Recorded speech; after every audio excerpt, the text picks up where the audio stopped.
அஸ்ஸலாமு அலைக்கும் and hi dear friends, எல்லோரும் எப்படி இருக்கீங்க? இன்றைக்கி ரவை கோதுமை மாவுலாம் வச்சுட்டு சூப்பரான நல்ல ஹெல்த்தியான ஒரு மார்னிங் பிரேக்ஃபாஸ்ட் ரெசிபி தான் பார்க்க போகிறோம். மார்னிங் பிரேக்ஃபாஸ்ட்டுக்குன்னு இல்லாமல் ஈவினிங் ஒரு ஸ்நாக்ஸாகவும் நீங்கள் இதை செஞ்சு கொடுக்கலாம். வீட்டில் இட்லி தோசை மாவு இல்லாத நேரத்தில் சூப்பராக நீங்கள் இதை ரெடி பண்ணலாம். இல்லை எப்பயுமே இட்லி தோசை சாப்பிட்டு போர் அடிச்சு போச்சுன்னா கண்டிப்பாக கட்டாயமாக இந்த ரெசிபி ட்ரை பண்ணுங்கள். நல்ல டேஸ்டியாக இருக்கும், நல்ல ஹெல்த்தியும் கூட. ஸோ மிஸ் பண்ணாமல் ஃபுல் வீடியோவையும் பாருங்கள். அப்போ தான் நான் என்ன எது சொல்லியிருக்கேன்னு உங்களுக்கு கிளியராக புரியும். இப்போது இந்த ரெசிபியை எப்படி செய்கிறதுன்னு பார்த்துடலாம். பவுலில் 1 கப் அளவுக்கு ரவை சேர்த்துக்கலாம். இது சாதாரண வறுக்காத ரவை தான். கூடவே ஒரு 1/2 கப் அளவுக்கு கோதுமை மாவு சேர்த்துக்கலாம். ஒரு 2 டேபிள் ஸ்பூன் அளவுக்கு நான் வெல்லம் சேர்க்குறேன். வெல்லம் இல்லைன்னா நீங்கள் சர்க்கரை கூட சேர்த்துக்கலாம். இது இனிப்புக்காக தான் நம்ம சேர்க்குறோம். கூடவே ஒரு 1/2 டீஸ்பூன் அளவுக்கு நான் உப்பு சேர்த்துருக்கேன். ஸோ நீங்கள் மாவு எவ்வளோ சேர்க்குறீங்களோ அதுக்கேற்ற மாதிரி உப்பு சேர்த்துக்கோங்க. இது நல்லா ஒரு மிக்ஸ் கொடுத்துடலாம். இப்போது இதுக்கு கூட ஒரு 1/4 கப் அளவுக்கு தயிர் சேர்த்துக்கலாம். தயிர் சேர்த்துட்டு நல்லா ஒரு மிக்ஸ் கொடுத்துருங்க. அதுக்கப்புறமா கொஞ்சம் கொஞ்சமாக தண்ணி சேர்த்துட்டு நம்ம மிக்ஸ் பண்ணிக்கலாம். நான் மொத்தமாக ஒரு 3/4 கப் அளவுக்கு நான் தண்ணி சேர்த்துருக்கேன். நீங்கள் ரவை மாவு எந்த அளவுக்கு எடுத்துருக்கீங்களோ அதுக்கேற்ற மாதிரி தண்ணி சேர்த்துட்டு மிக்ஸ் பண்ணிக்கோங்க. ரொம்ப தண்ணியாக ஆக்கிடாமல் நல்லா கெட்டியாக இந்த மாதிரி மிக்ஸ் பண்ணி வச்சுக்கோங்க. இப்போது நல்லா சூப்பராக மிக்ஸ் பண்ணியாச்சு. இதை அப்படியே மூடி போட்டு ஒரு 1/2 அன் ஹவர் காய்ச்சி அப்படியே ரெஸ்ட்டில் விட்டுருங்க.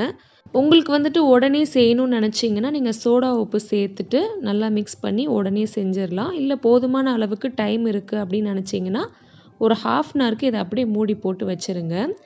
இப்போது ஒரு 1/2 அன் ஹவர் கழித்து நான் ஓப்பன் பண்ணியிருக்கேன். நம்ம ரவை எல்லாமே நல்லா சூப்பராக ஊறி இருக்கும். இதை நல்லா ஒரு மிக்ஸ் கொடுத்துட்டு இன்னுமே கொஞ்சம் தண்ணி சேர்த்துட்டு நம்ம மாவு கரைச்சி எடுத்துக்க போகிறோம். ரொம்ப கெட்டியான மாவாக இல்லாமல் ஓரளவுக்கு மீடியமாக கரைச்சி எடுத்துக்கோங்க. இப்போ பாருங்கள், சூப்பராக மாவு கரைச்சி எடுத்தாச்சு. நல்லா இந்த கன்சிஸ்டன்சிக்கு தான் இருக்கணும். நான் மொத்தமாக ஒரு 3/4 கப் அளவுக்கு நான் தண்ணி சேர்த்தேன். உங்களுக்கு தேவையான அளவுக்கு நீங்கள் தண்ணி சேர்த்துட்டு நல்லா இந்த மாதிரி மிக்ஸ் பண்ணிக்கோங்க. இப்போது தோசைக்கல் இல்லாட்டி நான்ஸ்டிக் தவா நீங்கள் யூஸ் பண்ணிக்கலாம். நல்லா கொஞ்சம் ஹீட் ஆனதுக்கப்புறம் அடுப்பு ஃப்ளேமை கம்மியில் வச்சுட்டு பெரிய கரண்டியாக இருந்தால் 1 கரண்டி ஊற்றிக்கோங்க. சின்ன கரண்டியாக இருந்தால் 2 கரண்டி ஊற்றிக்கோங்க. ரொம்ப மெலிசாக தேய்ச்சி விடாமல் ஓரளவுக்கு நம்ம ஊத்தாப்பம்க்கெலாம் எப்படி செட் பண்ணி வைப்போமோ அந்த மாதிரி ஊற்றிக்கோங்க. இப்போது இதில் நான் கட் பண்ணி வச்சுருந்த மாம்பழம் பீஸ் நான் சேர்க்குறேன். உங்ககிட்ட எனி ஃப்ரூட் இருந்தாலும் நீங்கள் சேர்த்துக்கலாம். மாம்பழம் தான் சேர்க்கணுன்னு கிடையாது. நான் அடுத்து வாழைப்பழம் வச்சும் நான் செஞ்சு காட்டியிருக்கேன். ஸோ மிஸ் பண்ணாமல் ஃபுல்லாக பாருங்கள். நீங்கள் பைனாப்பிள், மாம்பழம், அப்புறம் வாழைப்பழம் இந்த மாதிரி ஃப்ரூட்ஸ்லாம் கட் பண்ணி யூஸ் பண்ணலாம். இப்போது இதில் சுற்றி கொஞ்சமாக நான் நெய் விடுறேன். நெய் இல்லாட்டி நீங்கள் பட்டர் சேர்த்துக்கலாம். நல்லா வாசனையாக ரொம்ப சூப்பராக இருக்கும். இப்போ அடுப்பு ஃப்ளேம் ஃபுல்லாக கம்மியில் வச்சுட்டு அப்படியே மூடி போட்டு ஒரு 1 நிமிஷத்துக்கு அப்படியே வச்சு விட்டுருங்க. மேலே உள்ளெல்லாம் நல்லா வேகணும், அதுக்காக தான். இப்போது 1 நிமிஷம் கழித்து நான் ஓப்பன் பண்ணியிருக்கேன். மேலெல்லாம் நல்லாவே சூப்பராக வெந்துருச்சு. இப்போது இதை ரிமூவ் பண்ணிவிடுங்க.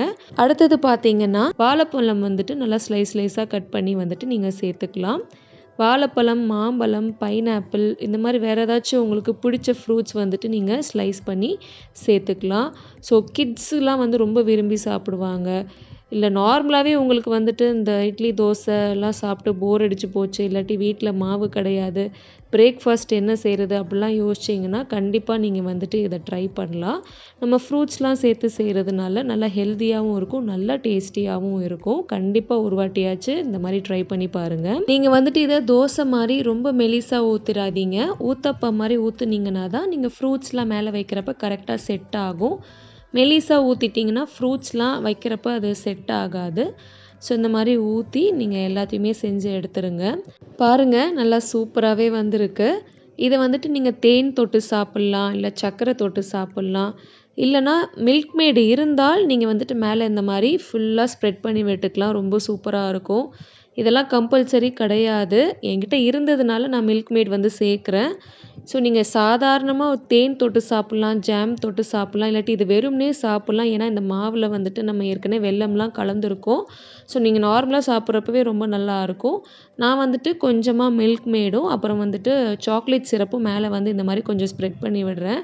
இதெல்லாம் ஃபுல் அண்ட் ஃபுல் டெக்கரேஷனுக்காக மட்டும்தான் என்கிட்ட. அதுவும் இருந்ததுனால தான் நான் இதெல்லாம் போட்டு விட்டேன். ஸோ இதெல்லாம் கம்பல்சரியாக போட்டு தான் இதை சாப்பிட்ணுன்னுலாம் கிடையாது. இருந்துச்சுன்னா நீங்கள் சேர்த்துக்கோங்க. நல்ல ஹெல்த்தியான ரொம்பவே டேஸ்டியான பிரேக்ஃபாஸ்ட் இல்லைனா ஸ்நாக்ஸ் ரெசிபின்னு சொல்லலாம். ஸோ கண்டிப்பாக நாளைக்கே செஞ்சு பாருங்கள். இந்த ரெசிபி உங்களுக்கு ரொம்ப பிடிச்சிருக்குன்னு நம்புகிறேன். மறக்காமல் நம்ம சேனலுக்கு லைக் பண்ணுங்கள், ஷேர் பண்ணுங்கள், சப்ஸ்கிரைப் பண்ணுங்கள். தேங்க்ஸ் ஃபார் வாட்சிங்.